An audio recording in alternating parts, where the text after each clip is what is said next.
As I watched the stunning market gyrations in the wake of the July jobs report, I couldn't help but be struck by the paradoxical nature of our current economic landscape. On the surface, the headline number of 187,000 new jobs created seemed respectable enough.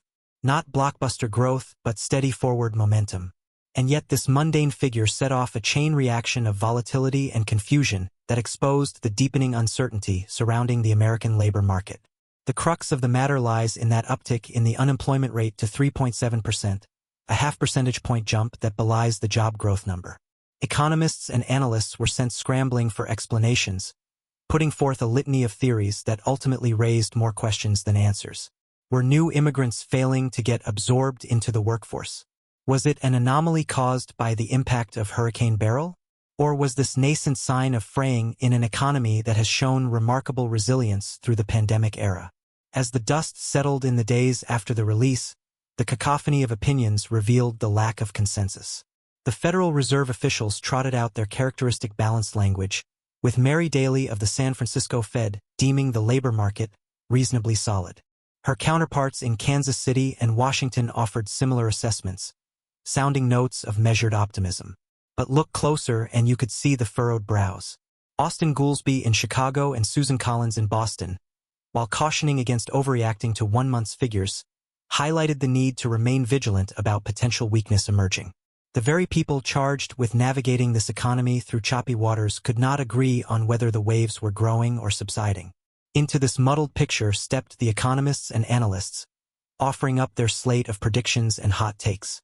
The team at Bloomberg Economics gazed into their models and forecasted the unemployment rate hitting 4.5% by October, taking a decidedly more pessimistic view than the broader consensus surveyed by their firm. On the other side were voices like Stephen Stanley of Santander U.S. Capital Markets, who found solace in the falling jobless claims numbers as a sign that gross hiring may be slowing but major layoffs have not yet materialized. In Stanley's view, the climb in unemployment appears more mirage than fundamental deterioration of the job market. So where does this cavalcade of conflicting signals and viewpoints leave us? If I had to break through the noise and distill it into a single perspective, I would say we are caught in the grips of a peculiar economic phenomenon, a reality that seems to shift based on your vantage point. Turn your gaze one direction and you see a job market that has endured the shocks of a global pandemic, the supply chain upheaval, the energy crunch, and the inflationary surge with aplomb.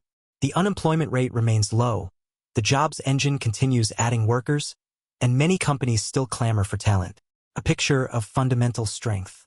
But then shift your perspective even slightly and doubts creep in. The leading indicators seem to be flashing amber signals of potential trouble ahead, whether softening growth, rising joblessness, or the looming threat of a recession sparked by overzealous Fed rate hikes. The headlines are a daily barrage of warnings about imminent risks and impending slowdowns.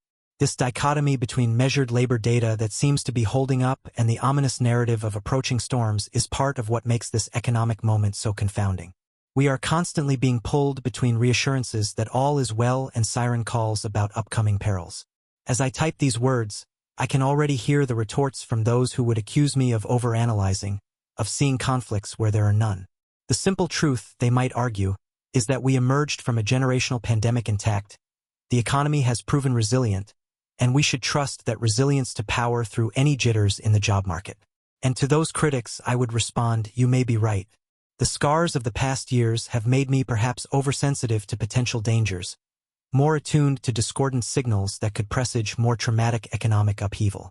The human psyche has a marvelous ability to recover from shocks, but also to be unconsciously braced for the next penny to drop.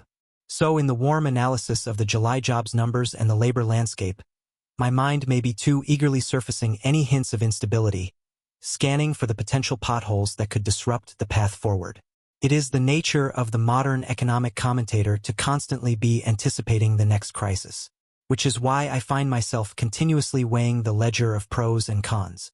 On the plus side, many of the underlying strengths appear intact. The services sector continues its furious rebound as Americans revert to their consumption-driven normal. Rising wages, while sparking inflation fears, have bolstered spending power for many households. And corporations flush with cash from the pandemic era have been reinvesting in their businesses, hiring, and giving raises. It is this residual momentum and solid foundation that leads many economists to still describe the job market as reasonably solid, to use Daly's phrasing. The slowdown from the torrid post-vaccine reopening pace was inevitable and expected.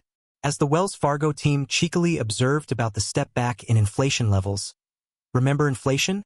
The scorching heat appears to have crested, even if uncomfortable warmth lingers.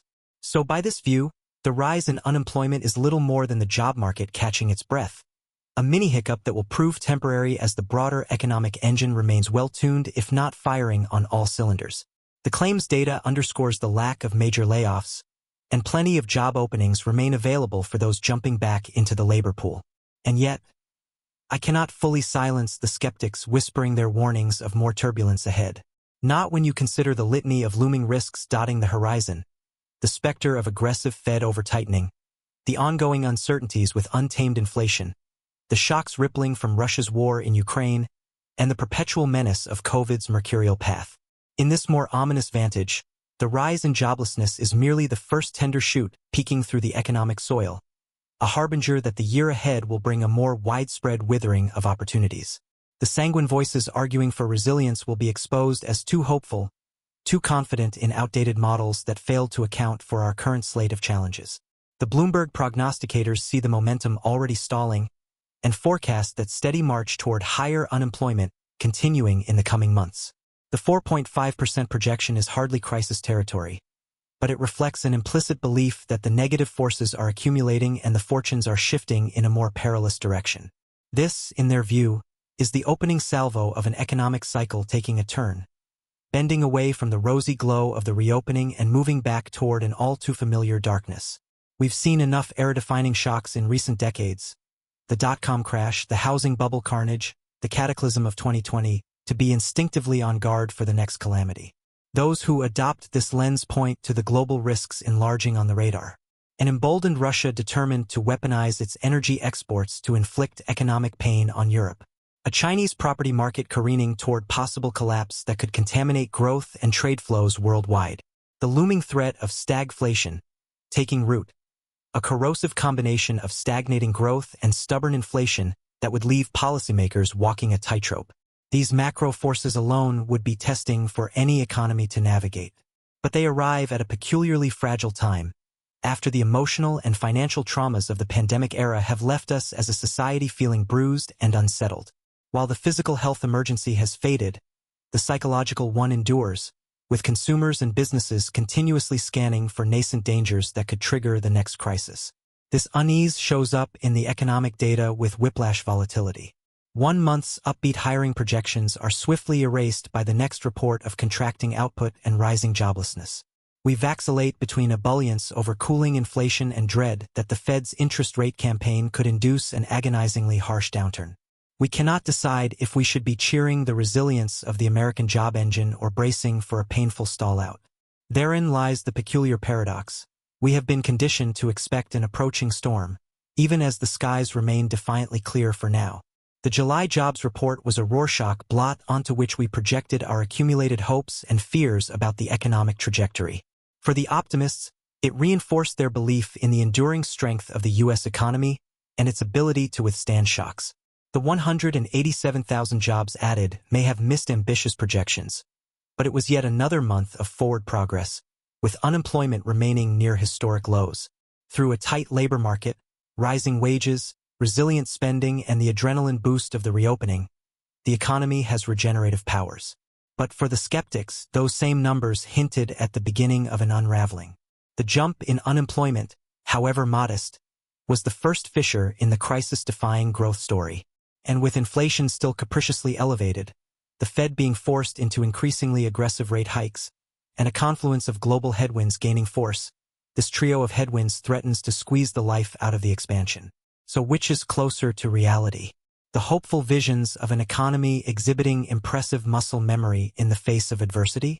Or the more ominous augurs of an artificially propelled boom brushing up against the constraints of overcapacity and excessive stimulus? As is so often the case with inflection points, the truth likely resides in the muddled expanse between the extremes. Perhaps the most clear-headed assessment is to avoid succumbing to either the unbridled optimism or dispiriting fatalism, and instead see the current landscape for what it is: a fundamentally sound economy bracing to encounter stiff headwinds. A state of redlining, where the potential remains for continued forward thrust, but the marginal reserve capacity is rapidly depleting. In this framing, the July employment figures reflect an inevitable deceleration from the frenetic pace of the reopening, but not necessarily a precursor to immediate retrenchment.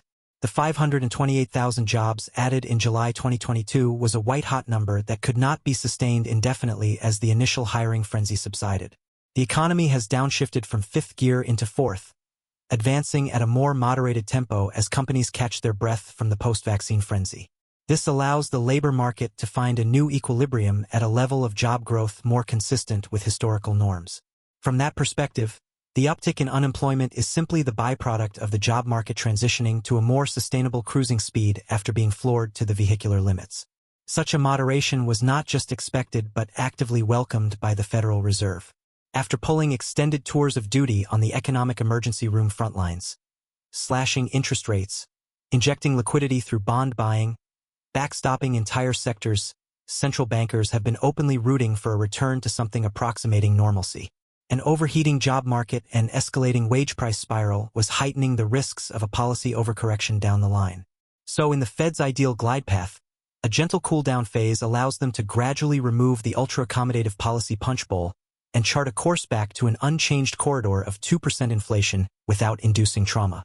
No more being forced to resort to excruciating interest rate rocketing that could trigger a brutal recession. Just a long glide return to the simpler pre-pandemic dynamics. The problem, of course, is that this lazily descending flight path requires incredible precision at the controls to be achieved. Already, turbulence is buffeting the economy in ways that could force the pilot's hands. While headline inflation may have peaked, it remains insidiously hot and broadening into critical areas like housing, wages, and services that can entrench higher price pressures. For all of the hopeful proclamations about inflation finally becoming transitory, that point is not yet definitively established, which is why the Fed has raised its projection for where rates will top out and opened the door to even more draconian steps if the inflationary forces prove stubborn. Then there are the escalating geopolitical tensions, with Russia's invasion of Ukraine exacerbating snarls in globalized supply chains, stoking commodity price shocks, and intensifying the risks of fracturing the ossified worldwide economic architecture. On the pivotal issue of adequate energy supplies for Europe heading into winter, we are a Russian energy embargo away from a doomsday scenario that could cripple growth across the continent.